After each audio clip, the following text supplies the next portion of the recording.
I want to tell you about my last rotation at the station, but I need to be honest with you. I don't know what the right version of this is. I know what I saw on the screens. I know what Darren said.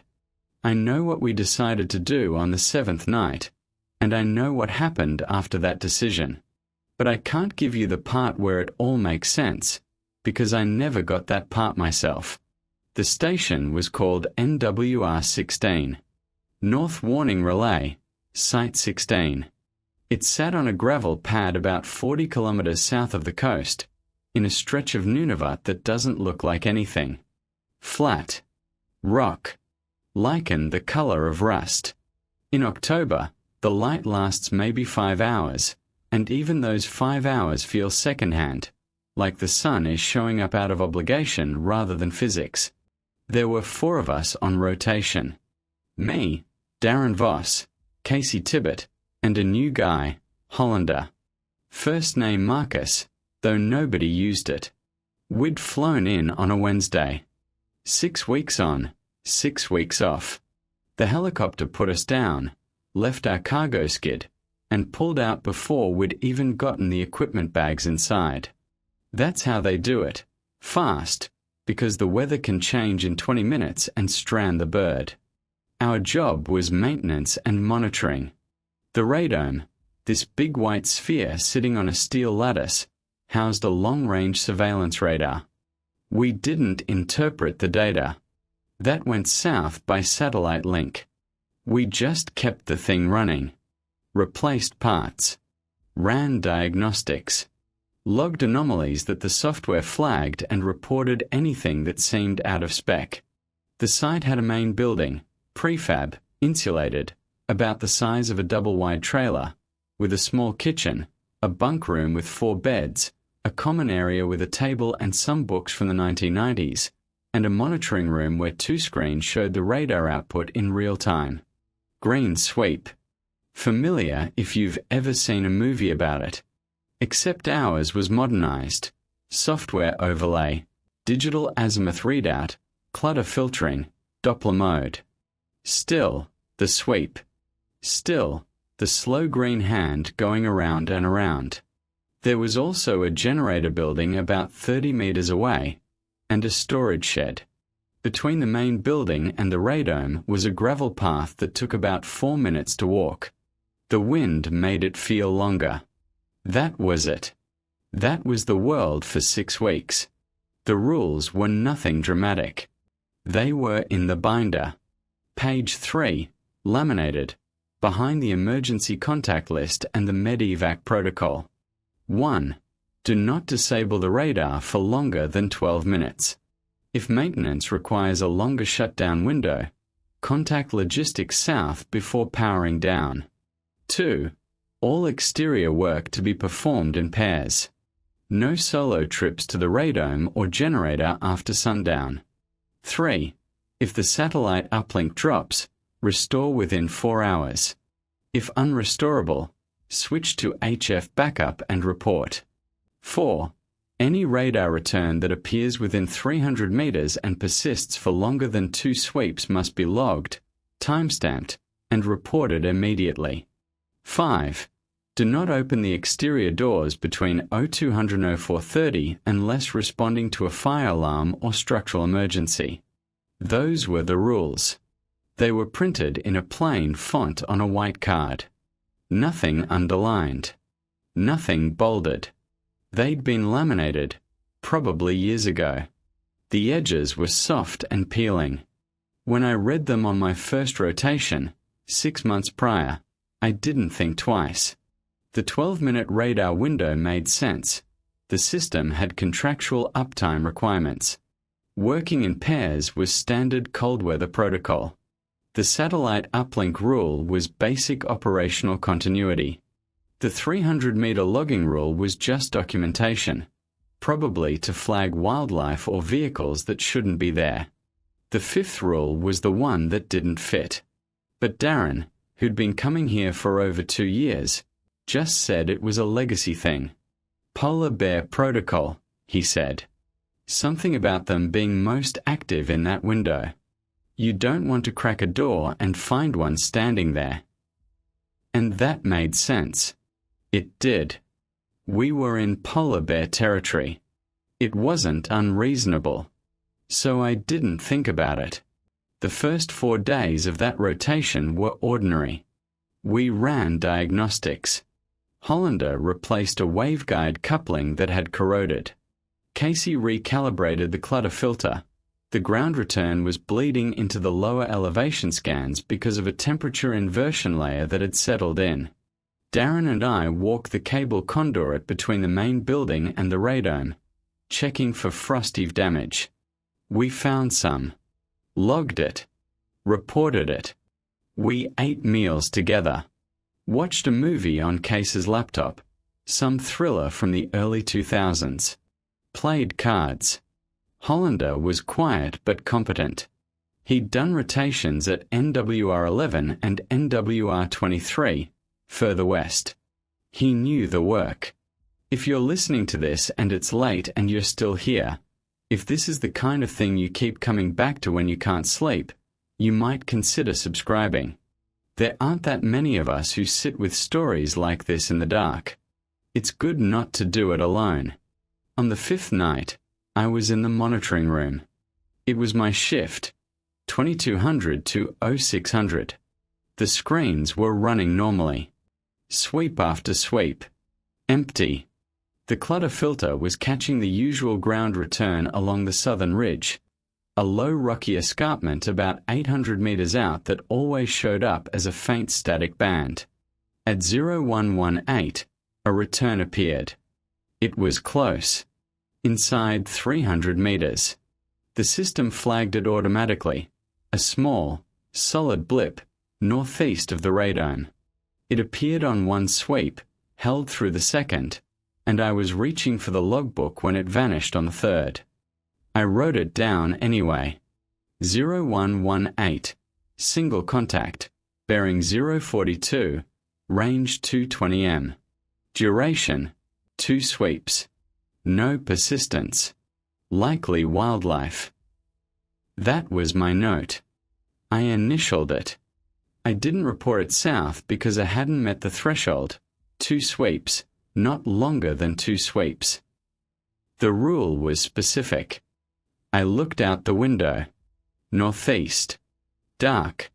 The radome's white shape was barely visible in the ambient glow from our exterior lights, which were dim by design to avoid attracting animals. I couldn't see anything out there. I went back to the screens. At 0147, another return. Same bearing. Same range. 2 sweeps. Gone. I logged it. At 0212, a third. Bearing 044. Range 210 meters. 2 sweeps. Gone. I sat there. The sweep went around. Green line. Empty. Around again. Empty. I had this thought, and I'm telling you exactly what I thought, not what I think now. I thought, something is standing out there, and it's figured out the timing. It appears for exactly 2 sweeps because that's the threshold. One more and I have to report it. One more and the system flags it differently. And whatever is out there knows that. That was the thought. And I want to be clear, I didn't believe it. Not then. It was the kind of idea you get at 1 in the morning when you've been staring at a green line going in circles. It was a tired thought. A bored thought. But I wrote it in the margin of the log. Possible pattern. Consistent 2 sweep duration. 3 occurrences. When my shift ended at 0600, the sun wasn't up yet. Darren relieved me. I told him about the returns. He looked at the log. He nodded. Wildlife, he said. Muskox, probably. They wander through sometimes. The filter catches them if they're big enough. 3 times, same bearing. They don't move fast. I went to bed. The next night, night 6, I wasn't on monitoring. Casey was. But I couldn't sleep. The bunks were in the back of the main building, separated from the monitoring room by the common area and a short hallway. I could hear the hum of the heating system, the faint electronic whine from the equipment rack. I lay there until about 0100, then got up and went to the common area. Got water. Sat at the table. Casey came out of the monitoring room at 0134. "Hey," she said. "You're up." Couldn't sleep. She leaned against the doorframe. She had her pen in her hand, the one she used for the log. "It happened again," she said. "The return. 4 times. Same bearing. Same range. Always 2 sweeps." She paused. I timed the intervals. They are regular. Every 26 minutes. I didn't say anything for a moment. Then, 26. Plus or minus 30 seconds. Yeah. That's not an animal. I know. We stood there. The heating system clicked. The building was warm, but the air felt thin. I could hear the wind outside, that low, constant moan that was the background of everything here. "Did you report it?" "It's 2 sweeps each time. The rule says longer than 2. "Casey." I know what you're thinking. But look, if I report sub-threshold contacts, they'll just tell me to check the filter. They'll tell me it's ground clutter or AP. And it's not. The returns are solid. They have defined edges. They're not diffusion from the inversion layer. So what do you want to do? She tapped the pen against the doorframe. I want to go look. Now. It's after 0200. Rule 5. We both looked at the exterior door. The heavy steel door with the rubber gasket seal that led to the gravel apron outside. I could hear the wind pressing against it. "In the morning, then," I said. "Yeah," she said. "In the morning." In the morning, we went. Casey and I pairs, per the rule. We walked northeast from the main building toward the radome, then past it, following the bearing, 042 to 044 degrees, about 220 meters out. The ground there was flat gravel. Small rocks. No vegetation except lichen. We walked slowly, looking at the ground, looking at the horizon. The light was grey, thin, the sun barely above the edge of the world. At approximately 215 meters from the radome, Casey stopped. "Look," she said. There was a patch of ground, maybe 3 meters across, where the gravel was arranged differently. Not scattered. Not natural. The stones were sorted. By size. Smaller in the center, larger at the edges, in concentric rings. Like someone had sat there and organized them. Patiently. Over hours. We stood over it for a while. "Wind can't do this," Casey said. "No. An animal can't do this." "No." We took photographs. We measured the patch, 3.1 meters across. We counted the rings, 7. The smallest stones in the center were barely pebbles. The outermost were the size of eggs. The sorting was precise. It looked deliberate. It looked considered.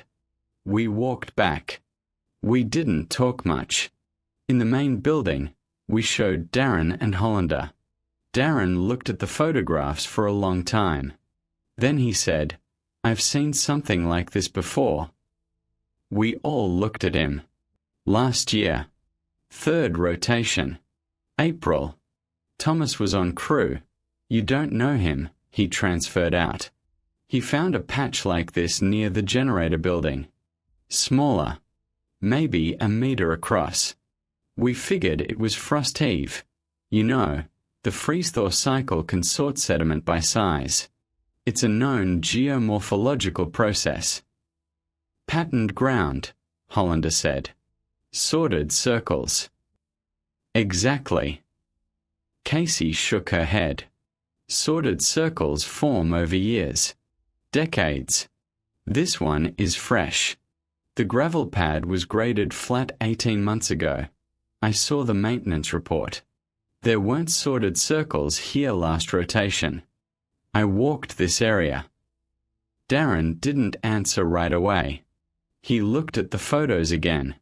Okay, he said. Then we report it. Report what? Casey said. A circle of rocks? They'll tell us it's natural. Then we report the radar returns too. They're sub-threshold. Casey, I don't care about the threshold.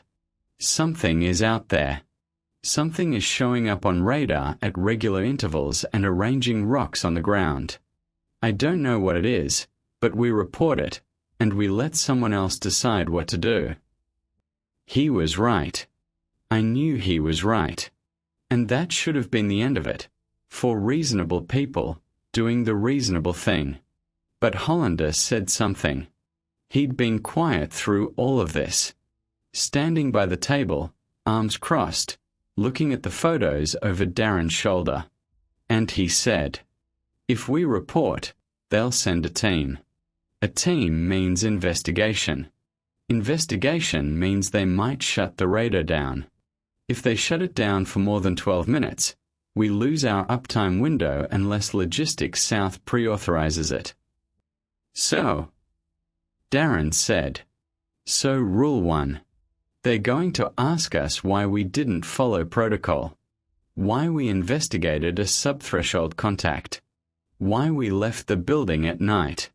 They'll ask Casey why she didn't just adjust the filter. We didn't leave at night. We went in the morning. The contacts were at night. If we report the contacts, they know we were observing them at night. They'll ask why we didn't close the observation and log it per spec. They'll ask why Casey timed the intervals. Why I went outside to measure a geological formation that wasn't part of my maintenance tasking. There was a silence. You're saying we don't report, Casey said. Flat. I'm saying we think about what we are reporting and why. And here's the thing. Here's where I need you to understand the position we were in. This was a government-contracted posting. Good money. 6 on, 6 off. No commute, no office politics, no performance reviews beyond site ran, nothing broke. Losing a rotation assignment wasn't catastrophic, but it wasn't nothing. And Hollander wasn't wrong that the documentation trail would look strange. We had been curious. We had exceeded our scope. But that wasn't really why we hesitated. Not really. The real reason, and I think all 4 of us felt it without saying it, was that we wanted to know. We wanted another night. We wanted to watch the screens and see if it happened again, and time it, and see if the intervals changed, and walk out in the morning and see if the circle had grown. We wanted to understand it before someone else came and took it away from us. That desire. That was the thing. Darren said, one more night. We observe. We document. If it continues, we report everything in the morning. Full packet. We all agreed. Night 7. All 4 of us in the monitoring room. Darren and I at the screens. Casey at the table with a notebook, timing. Hollander by the window, watching north with binoculars. The exterior lights were on dim, barely enough to see the gravel 30 meters out. The first return appeared at 0046, bearing 043, range 218 meters. 2 sweeps. Gone. Case's pen scratched. She marked the time. We waited. Bearing 043. Range 218. 2 sweeps. Gone. Interval. 26 minutes. Same. Every 26 minutes. 2 sweeps. Exactly 2 sweeps. Not 1. Not 3. 2. At 0256, after the 6th return, Hollander lowered his binoculars and said, "I can't see anything." "It's dark," Darren said. "I have night vision. I've been watching 043 at 200 plus meters for 3 hours. There's nothing there. Nothing visible. The radar's picking up something." "I know, but it's not physical. Not in any way I can see." I was watching the screen. The sweep came around again. Nothing. The next sweep. Nothing. We waited. 0322 would be the next interval. We all felt it. 26 minutes. Nothing. Nothing. Nothing. Casey looked up from her notebook. It stopped. Darren was leaning forward, watching the sweep. Around and around. Clean. Empty. "Maybe it's done for the night," I said. Nothing. Nothing. At 0426, Hollander pointed at the screen. There. It was back. But not at 043. Not at 218 meters. Bearing 177. Due south. Range. 40 meters. The return was solid. Bright. Much larger than before. And it wasn't 2 sweeps. 3. 4.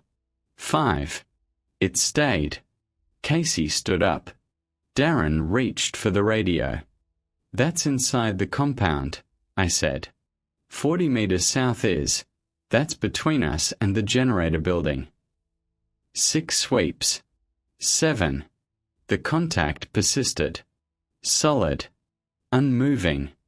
Hollander went to the south-facing window. Pressed his face against the glass.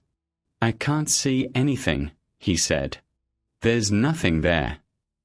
It's registering on radar. It has a cross-section. It's real. I'm telling you there's nothing there." I looked at the clock. 0428. We were in the Rule 5 window. No exterior doors until 0430. Darren had the radio handset. He was trying to reach Logistics South. Static. The satellite uplink status light on the panel was green. Nominal. But the radio was returning nothing. He switched to HF, keyed the frequency. "Static. Uplink's green," he said. "But nothing's connecting." The return on the screen was still there. 40 meters. Due south. Solid. Hollander said, "I'm going outside." "No," Darren said. "Immediate. Firm. Not until 0430. It's 1 minute. The rule says 0430. The rule is about polar bears." Darren turned from the radio and looked at Hollander. And the look on his face. I'd worked with Darren for 3 rotations. I'd never seen that expression. He was afraid. Not of what was outside. Of what Hollander was about to do. "Marcus," Darren said. The first name. "Sit down. 1 minute." Hollander didn't sit down. But he didn't go to the door either. He stood by the window, looking south into dark nothing, with both hands flat against the glass. The return vanished. Between one sweep and the next. Gone. The radio crackled. Darren keyed it again. A voice came back. "Logistics South. Overnight dispatch. NWR 16. This is dispatch. Go ahead." Darren looked at us. We looked at him. He reported. He reported all of it. The 5 nights of sub-threshold returns. The intervals. The sordid circle. The close contact at 40 meters. The visual absence despite radar confirmation. The communication blackout during the contact. All of it. By the book. Clear, numbered observations. Dispatch took it all down. Asked clarifying questions. Said they'd pass it to operations for assessment. Told us to continue standard monitoring and avoid the northeast sector until further notice. Said a team could potentially arrive within 72 hours depending on weather. Then the dispatcher said something that didn't fit. She said, "Is this the first time at 16? Darren paused. "Say again." "Is this the first time you've reported contact phenomena at NWR 16? "Affirmative. First report from this crew." A pause. Then, "Copy. Stand by for further guidance." That was it. The call ended. First time at 16. Not first time ever. First time at this site. None of us slept that day. We sat in the common area and talked. Casey had her notebook out, reviewing the timing data. Hollander was doing something on his phone. No cell service, but he had documents saved locally. He was reading maintenance logs from his previous rotations. NWR 23, he said. My second rotation. March of last year. There's a note in the log from a previous crew. Recurring close range return, bearing 270, consistent 2-sweep duration. Resolved as ground clutter. Filter adjusted. Resolved, Casey said. That's what it says. What was the interval? Hollander scrolled. Doesn't say. They only logged individual events, not the pattern. So they either didn't notice the pattern, or they noticed and didn't document it. Or they documented it and the documentation didn't survive. We sat with that. Darren said, I've been coming here for 2 years. 4 rotations before this one. I've never seen returns like this. You said Thomas found the sorted circle, Casey said. 1 circle. Small. We wrote it off. What if it wasn't frost heave? What if it was this? 18 months ago. Darren didn't answer. At 1400, the light was already failing. October in the Arctic. We went outside, all 4 of us, and walked south, to where the return had been. 40 meters from the building. The ground there was featureless. Gravel. Flat. No circle. No arrangement. But the stones were wet. In a patch about 4 meters across, the gravel was damp. Dark. As if something had melted there, or condensed. Except the air temperature was -8 Celsius. There was no reason for liquid water on the surface. Hollander knelt down and touched a stone. Picked it up. Turned it over. It's warm, he said. I knelt and touched one. He was right. The stone was warm. Not hot. Maybe 15 degrees Celsius. In -8 air. On open ground with no heat source beneath it. We checked the ground around the patch. Cold. Normal. Frozen. Only in the 4-meter circle. Warm. I want to tell you what I thought in that moment, but the truth is I didn't think anything. I felt something. In my chest. Not fear, exactly. Something more like recognition. Like I'd been looking at a word puzzle and something clicked and the answer was worse than the question. We went back inside. At 1600, dispatch called us. They didn't ask for an update. They gave us instructions. A team would arrive in 48 hours. In the meantime, we were to continue monitoring but were reclassified from standard maintenance rotation to observational hold. We were to log all contacts, sub-threshold or otherwise. We were to avoid approaching any contact site for 12 hours after detection.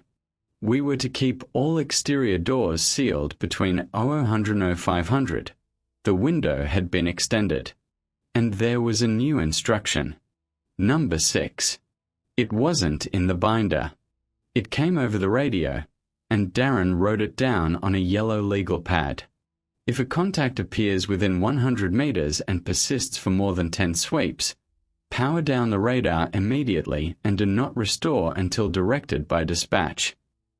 Darren read it back for confirmation. Dispatch confirmed. When the call ended, Casey said, "Power down the radar." That's what they said. Why would you power down a radar because something is close? The radar is how we see it. If we turn it off, we are blind. Darren set the legal pad on the table. Maybe that's the point. What? Maybe the radar isn't just detecting it. Maybe the radar is part of the interaction. Maybe it's responding to being observed. That was when things split. That was the fracture. Casey believed the phenomenon was external, a thing, out there, with behavior and pattern. Something physical that we couldn't see with our eyes but the radar could detect. She wanted more data. She wanted to keep watching. She thought the new instruction was institutional cowardice, a bureaucratic reflex to shut down observation when observation produced uncomfortable results. Hollander agreed with her. He wanted to observe. Darren thought the new instruction existed because someone, somewhere in the chain above us, already knew what this was and knew that radar engagement made it worse. He thought our job now was to comply. Wait. Let the team arrive. He was pulling rank. Not officially. We didn't have formal ranks on a maintenance crew, but by seniority, by experience, by the steadiness of his voice. He was saying, we stop. We watch the screens passively. We log what appears. We don't go outside. We follow the instructions. I was the fourth voice, and I didn't know where I stood. That night, night 8, I took the monitoring shift, alone, because Darren said we should return to normal rotation to avoid fatigue. I sat in front of the screens.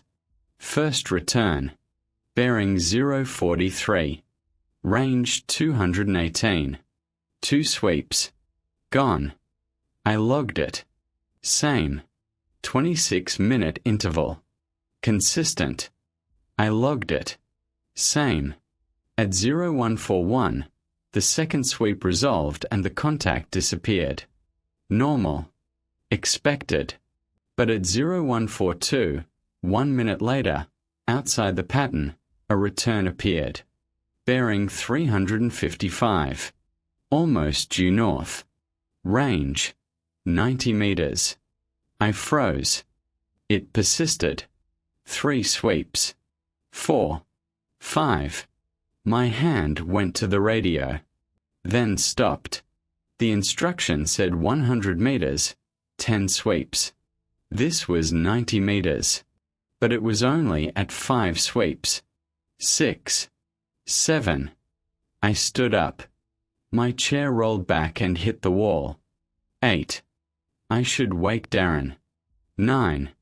The door to the bunk room was 10 steps behind me. I could see the screen from the hallway. I didn't want to look away from it. 10. The instruction said within 100 meters, more than 10 sweeps, power down. This was 90 meters. It was at 10 sweeps. 11. I reached for the radar power console. The main switch was behind a safety cover. You had to flip it up first. My fingers found the cover. 12. I shut it down. The screens went dark. The green sweep stopped mid-rotation. The hum of the transmitter died. The room went quiet. Just the heating system. Just the fluorescent lights. I stood there in the silence and I could hear my own breathing and the building clicking and the wind outside. I don't know how long I stood there. It wasn't long. Maybe 30 seconds. Maybe a minute. Then I heard a sound from outside. From the north side of the building. It wasn't a knock. It wasn't an animal. It was a tone. A single, sustained tone, like someone holding a tuning fork against the exterior wall. Low. Resonant. I felt it in the floor before I heard it with my ears. It lasted 4 or 5 seconds. Then it stopped. Then silence. I went and woke Darren. He came out in his undershirt and thermal pants. He looked at the dark screens. He looked at me. What happened? I told him. All of it. The 90-meter contact. The 11 sweeps. The shutdown. The tone. He nodded slowly. He didn't look afraid this time. He looked tired. He looked like a man who'd been waiting for something and it had finally arrived and the waiting was worse than the thing itself. Okay, he said. We don't restore until they tell us. He radioed dispatch. Reported the shutdown. Dispatch confirmed. Said the team departure had been moved up. 24 hours now, not 48. Said keep the radar off. Said stay inside. Said one more thing. If you hear the tone again, move everyone to the monitoring room and close the interior doors. Darren acknowledged. He didn't ask why. We woke Casey and Hollander. The 4 of us sat in the common area. Darren told them everything. Hollander's jaw was tight. Casey was writing in her notebook. The radar's off, she said. We can't see anything now. That's the instruction. So we are just sitting here, blind, waiting. Yes. And if it comes closer? We won't know. Casey put her pen down. I don't agree with this. The radar is our only sensor. Without it, we are just 4 people in a box in the dark. The instruction exists for a reason. What reason? What do they know that they're not telling us? Darren didn't answer. He didn't know. Hollander said, I could go outside. Just look. Binoculars. Night vision. Walk the perimeter. No. Darren. No. Nobody goes outside. Not until the team arrives. Not until daylight at minimum. The heating system clicked. The building hummed. Outside, the wind blew and blew. We waited. At 0307, the tone came again. This time we all heard it. It came from the west wall. A low, sustained vibration, more felt than heard. It resonated through the floor, up through the table legs. The water in Case's glass trembled. 4 seconds. 5. 6. It stopped. We looked at each other. Darren said, monitoring room. We moved. All 4 of us. Into the monitoring room. Darren closed the door behind us. The screens were dark. The room was dim. Just the overhead fluorescent and the small status LEDs on the dead equipment. We sat on the floor. There were only 2 chairs. Darren sat in one. The rest of us sat against the wall. This is insane, Casey said. Not angry. Just stating it. Yeah, I said. We are sitting in the dark because a dispatcher told us to. Yeah. We have a radar. We have a sensor that can detect this thing. And we turn it off because someone on a radio said to. Hollander said, what if turning it off is what's making it come closer? We all looked at him. Think about it, he said. The returns were always at 200 plus meters. 4 days. Consistent. Then tonight, with the radar on, It came to 90. I shut it down, and now the tone is coming from the walls. From right outside. He was right. The progression was obvious once he said it. So we turn it back on, Casey said. No, Darren said. We don't know what's happening. We don't know if the radar was keeping it away or drawing it in. We don't know if the power down stopped something or started something. We have an instruction. We follow it. And if it comes inside. That was me. I said that. And I still hear my own voice saying it, flat and calm and completely disconnected from what the words meant. Darren looked at me. It won't. How do you know? I don't. Silence. The fluorescent light buzzed. I could hear all four of us breathing. The wind outside had dropped, or we couldn't hear it anymore. The building felt sealed, pressurized, like being inside a drum. At 0334, the tone came again. From beneath us. Not the walls. Beneath. Under the floor. The prefab building sat on steel risers bolted to a concrete pad. There was a crawl space of about 60 centimeters underneath. And the tone came from there, directly below where we sat today. It was louder this time. Lower. I felt it in my teeth. 7 seconds. 8. It stopped. Hollander stood up. I'm turning the radar back on. Darren stood up too. Sit down. No. Listen to me. Every time we've observed it, every time the radar was on, it stayed at distance. Consistent distance. We turned it off and it moved to the wall. Now it's under the floor. The observation was the boundary. We removed the boundary. You don't know that. I know it's closer now than it's ever been. I know that happened after we stopped looking. They stood there, facing each other. Two men in a small room with dead screens and humming lights and something underneath them that shouldn't exist. Casey said, he might be right. I said, he might not be. And that was the split. That was the moment where four people in an impossible situation had to decide something together without enough information.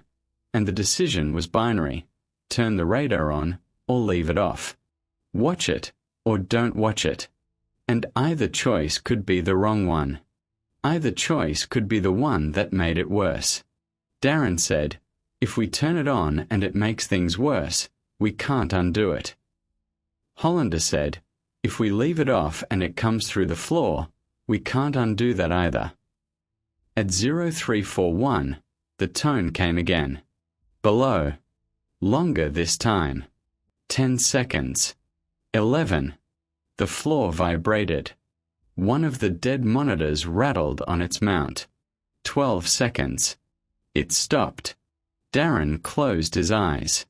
Turn it on, he said. Hollander went to the console. Flipped the safety cover. Hit the power switch. The transmitter wound up. That familiar rising whine that takes about 8 seconds to reach operating frequency. The screens flickered. The software reloaded. The green sweep began. First rotation. Empty. Second rotation. Empty. Third rotation. We all watched. Empty. Fourth. Fifth. Sixth. Nothing. No return. No contact. Nothing within 300 meters. Nothing at any range. Just the clean green emptiness of the radar map. The tone was gone. The vibration was gone. The floor was still. Hollander let out a breath. Casey wrote something in her notebook. Darren opened his eyes and looked at the screen. There, he said. Not close. Far. Beyond our usual detection range for ground contacts. The screen showed a return at the outer edge. Range. 4,800 meters. Northeast. The same bearing. 043. It was moving. Not toward us. Away. The return tracked northeast across 4 sweeps, 5, 6, moving at a consistent speed. I did the math later. About 200 kilometers per hour. No sound. No visual. Just a radar signature, retreating from us, gaining distance with every sweep. At 6,200 meters, it faded below the noise floor and was gone. We sat there. The sweep continued. Around and around. Empty. Clean. At 0400, Darren radioed dispatch. He told them we'd restored the radar against instruction. He told them why. He told them what we observed after. There was a long pause on the other end. Then the dispatcher, a different voice this time, male, older, said, "Copy, NWR 16. Noted. Team ETA 16 hours. Maintain radar operation until relieved. Do you require anything?" Negative.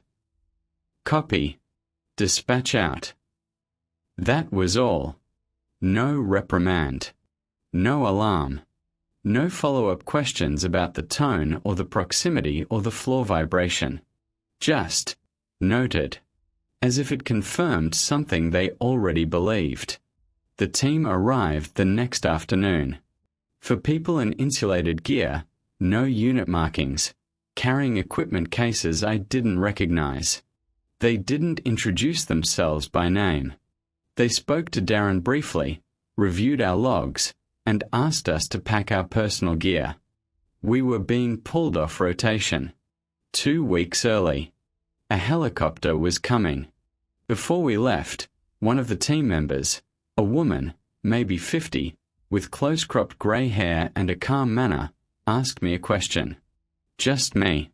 She found me outside by the cargo skid while the others were inside. The tone, she said. When it was under the floor. How did it feel? Feel? Physically. In your body. What was the sensation? I thought about it. Pressure. In my chest. And my teeth. Like being too close to a subwoofer. She nodded. But not pain. No. Not pain. Good. She wrote something on a tablet. Then she looked up at me. Did you want to open the floor panels? When it was beneath you, did you feel any urge to look? I almost said no, but that would have been a lie. Yes, I said, but you didn't. No. She nodded again. Good. And walked away. The helicopter came an hour later. We flew south. None of us spoke during the flight. At the logistics base in Yellowknife, we were debriefed individually. Signed NDAs. Given our full rotation pay plus a completion bonus despite leaving early. Standard, we were told. Administrative adjustment. I never went back to NWR 16. I requested reassignment and got it. I'm at a southern maintenance depot now. Equipment repair. Climate-controlled workshop. Normal hours. Darren retired. Didn't say why. Didn't say much of anything after Yellowknife. Casey transferred to a different contractor. I've emailed her twice. She responded once, briefly. Said she was fine. Said she still had her notebook. Hollander, I don't know. His contact information stopped working about 3 months after. Here's what I think about, at night, when I can't sleep. The phenomenon appeared at 218 meters and held there. Every 26 minutes. 2 sweeps. 4-5 nights. Like it was calibrating. Like it was learning the parameters of our attention. How long we'd look, how often we'd look, what we'd report, what we'd dismiss. When we watched as a group, all four of us, focused, alert, it changed position, moved closer, as if increased attention didn't repel it but attracted it, invited it. When we turned the radar off, when we stopped watching, it didn't leave. It came closer. It came to the walls. It came under the floor. And when we turned the radar back on, when we reasserted observation, it fled. Fast. 200 kilometers per hour into the dark. So which is it? Does watching draw it near or drive it away? I don't think it's either. I think, and this is the thought that won't leave me, I think it was testing which one would believe. It gave us both narratives. It moved closer when we watched. It moved closer when we didn't. It retreated when we observed again. And now, with all the data, we can construct either story, either theory. And we can't ever know which one is true because it provided evidence for both. It gave us a choice we couldn't make. And I think that was the point. Because here's the other thing I can't stop thinking about. 26 minutes. That was the interval between returns. 2 sweeps per appearance. Our radar made 1 full rotation every 12 seconds. 2 sweeps is 24 seconds of detection per appearance. 24 seconds of visibility. 26 minutes between. That's a ratio of about 65 to 1. For every 1 second it let us see it, it was invisible for 65 seconds. It chose to be seen. Briefly. Regularly. Just enough for us to notice. Just enough for us to begin timing. Just enough for us to become invested. And then it changed the game. I don't know what it was. The debriefers didn't tell us. The NDAs prevent me from using real names or site designations. I've changed them here. But the question I can't put down, the one that sits in the back of my skull at 3 in the morning when the building is quiet and I'm alone. If it can move at 200 kilometers per hour. If it can be present without being visible. If it's warm, and it sorts stones, and it produces a tone that resonates in human bone. What was it doing for 5 nights at 218 meters? I'll tell you what I think. I think it was listening to us decide whether to look. And I think it liked what it heard. The team that replaced us at NWR 16, I don't know what they found. I don't know what they did. I know the station is still active. The radar still runs. I checked the North Warning System status page last month. Site 16. Operational. Green light. But I noticed something else. The maintenance rotation schedule for that site is listed as modified. Crews go in for 2 weeks now, not 6. And the crew size is listed as 1. 1 person. Alone. I don't know why they do that.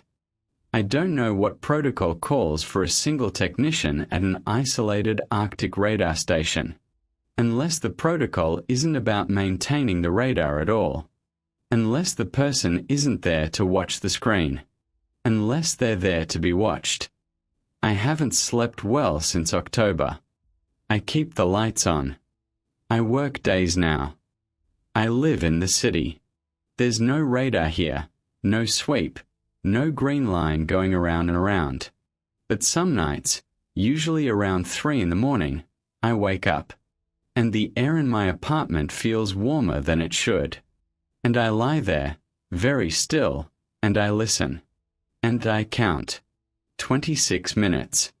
Every time.